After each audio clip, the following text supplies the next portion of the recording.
And the support for this project brings us to this opening of the Vern Lundquist Student Athletic Center exactly 50 years ago to the day when Texas Lutheran won its second consecutive National Football Championship in 1970.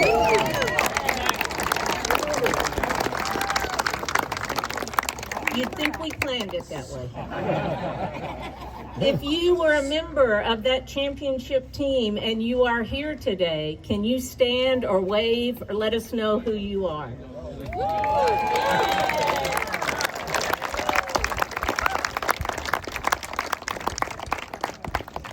Thank you for setting the standard for excellence in athletics at Texas Lutheran. Now, looking back and looking forward, the Lundquist Student Athletic Center represents so many important things on this campus.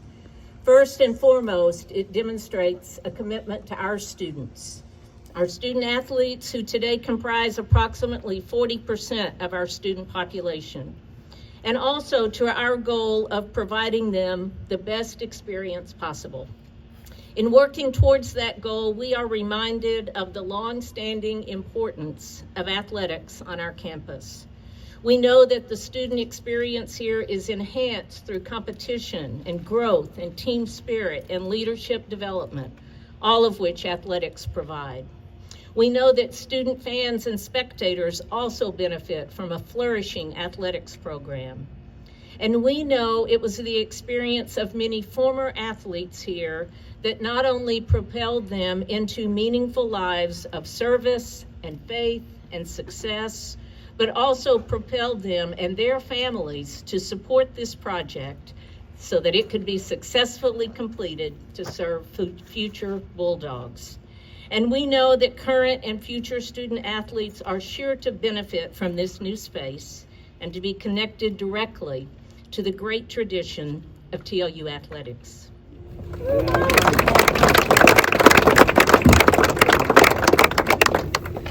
Good afternoon. Yes, I am Mike Washington. And yes, I'm a proud graduate of Texas Lutheran University, a former Bulldog All-American, member of the TLU and the NAIA College Football Hall of Fame, and current chairman of the TLU Board of Regents. Now, I say current because we served 2 terms, and this is the last month of my first term, and then next year, this time, we'll be handing it over to our vice chair, Kendra Moore. I think Kendra's here. There she is. Okay. There's Kendra now. It's an honor and a pleasure for me to be here on this historic day.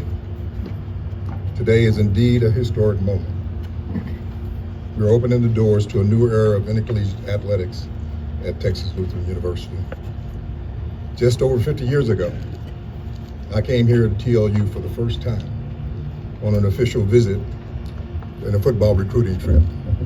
Me and 3 of my high school classmates drove up here almost in this exact same location and met with Jim Wacker, who actually was running over him and Kermit Westerholm. Running over to greet us. I think Kermit had lemonade or something. I don't know what it was. But it was Kermit was the consummate booster. And he'd also get you to sell fire extinguishers on part-time basis. So it's surreal for me to now realize that 50 years later, a facility of this magnitude and of this significance has been erected on this very site.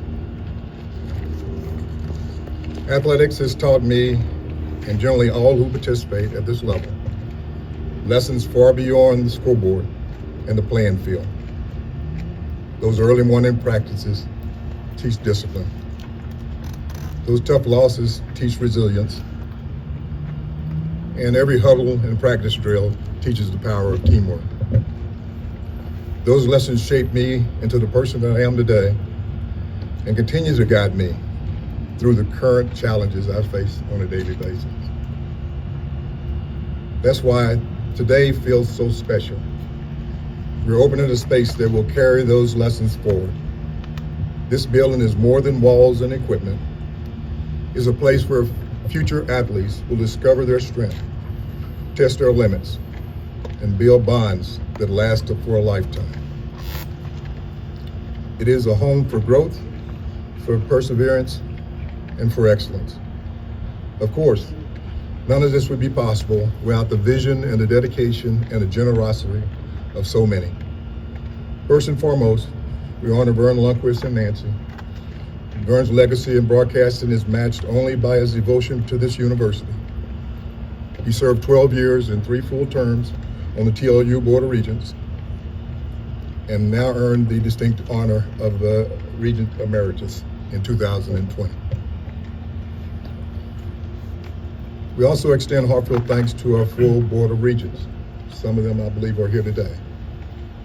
President Cottrell, her cabinet, and our committed faculty, staff, and students at TLU, all who played a role in moving this project forward. To my fellow Regents, we're deeply grateful for your efforts. Special recognition goes to the Lundquist Advisory Committee, led by Mike Applin and Mark Webb, whose leadership was vital to the campaign's success, and to our former board chair, Bob Oliver, who I think Bob is here today, for his steady guidance during the funding phase of this project. I also want to acknowledge my former teammate, Phil Dunn, and his family for their vision and generosity that laid the foundation for this campaign. And we are profoundly thankful for their continued support. I echo the belief that this state-of-the-art facility is truly a game changer for TLU. Generations of students and student athletes will be inspired here to chase their passions, achieve their goals, and carry forth the proud TLU tradition. And finally, to the current students and future athletes who will train here, this facility is now yours. Use it to push yourselves beyond limits, to honor the legacy of those who came before you, and to inspire those that will follow. Every practice, every rep, every moment here is an investment in becoming a better version of yourself. Thank you, all of you, for allowing me to share my perspective on this historic moment. God bless, and always go Bulldogs.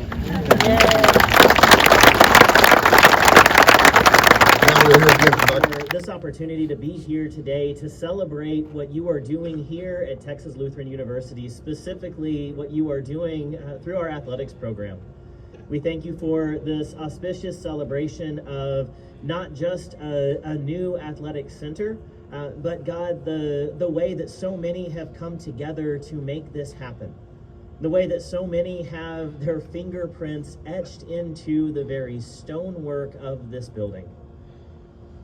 God, we ask a blessing on every student, every faculty member, every staff who will walk through the doors of this space. God, may they know when they enter into these doors that it is not just another building, but God, you are doing something at work, even, yes, in that kind of sanctuary. God, bless our student athletes who will come here. Bless those who will come, as we heard from Mike and Vern, to come and visit the school and see if this is the right place for them.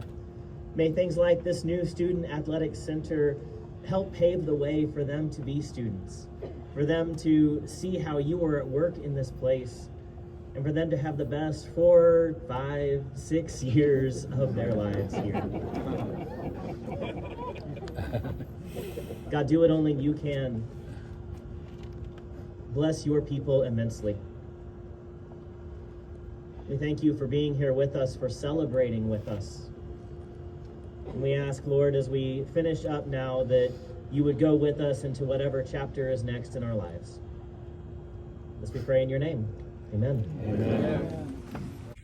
I first stepped foot on this campus as a student in September of 1958. My dad, a Lutheran minister, drove me down. We stopped for lunch at the Elite Buffet in San Marcos. And I vividly recall his admonition that, Vern, you're about to start the best 4 years of your life. That proved to be absolutely true. I immediately got involved in student government, and then in October of that year, I was invited by 4 upperclassmen to begin to start up a local fraternity. I understand that there are a number of Omegas in the audience. Go Omegas! And as was alluded to, I had no athletic skills, none. I learned that the hard way by trying and failing in junior high and high school. But I loved the competition, so I attempted to compensate in the only way I knew, by writing the aforementioned columns for the Lone Star Lutheran, for doing public address announcing in both football and basketball, and on and on and on. I had a major in sociology with a double minor in history and speech. And the chairman of the speech department back then was Dr. Sally Gerhardt, who remains the most amazing teacher that I ever encountered, and no matter what the academic discipline. The most life-affecting event in my 4 years here was participation in the college choir. Our director was Paul Engelstad, who graduated from St. Olaf in Northfield, Minnesota. And that, for those of you who don't know, is considered the holy of holies of all college choirs. They are superb. But I met my wife, my beautiful wife, Nancy, in 1980. She was a voice major at the University of Texas. And she instilled in me, or reignited in me, a long-held interest that had been dormant for so long in music of all types. Classical, country western, blues, hip-hop. No, no, not hip-hop. But, and has been mentioned, I began at KWED in Seguin, 1580 on your radio dial. I auditioned for a job as a junior and did not get it. It went to a fellow named Larry Bramer, who really had a deep voice. And Larry became a Mennonite minister in Wisconsin, married a classmate of mine named Gail DeJarlis. I got the job in my senior year, and Stan McKenzie hired me. He paid me the lavish amount of $1.05 per broadcast. I don't know why he added the nickel. I guess he wanted to round up or something like that. But I owe him a lot, because that job at KWED really was the spark that led to everything else. An amazing 17 years ultimately. By the way, I got out of sports broadcasting. I started in Austin, and for 3 years I was there. And I thought I better go legit. So for 1 year, I moved to WAI in San Antonio, and I anchored the 6 and 10 o'clock news. But I missed the freedom, if you will, that sports broadcasting allows. So I was lucky on my 3rd try. I got a job at WFAA in Dallas. We were an ABC affiliate, and we had a powerful news team in the 70s. So strong that we outrated both NBC and CBS in the ratings. One of our anchors was one of the first or second female African-American anchors in the United States. Her name was Iola Johnson. The second was Oprah Winfrey in Memphis. But those 17 years led to everything, and initially with the Cowboys, and that Cowboy Association provided the upleg to everything good that happened since. But it all began here at Texas Lutheran. I am overwhelmed and humbled by this tribute that you've given to me. I love this university, and I thank you all very, very much for this honor.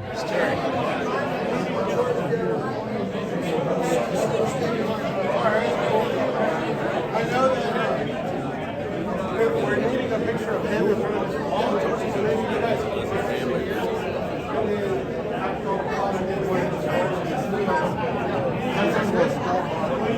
tell us what to do. Yeah, this will be great.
I think it's very nice.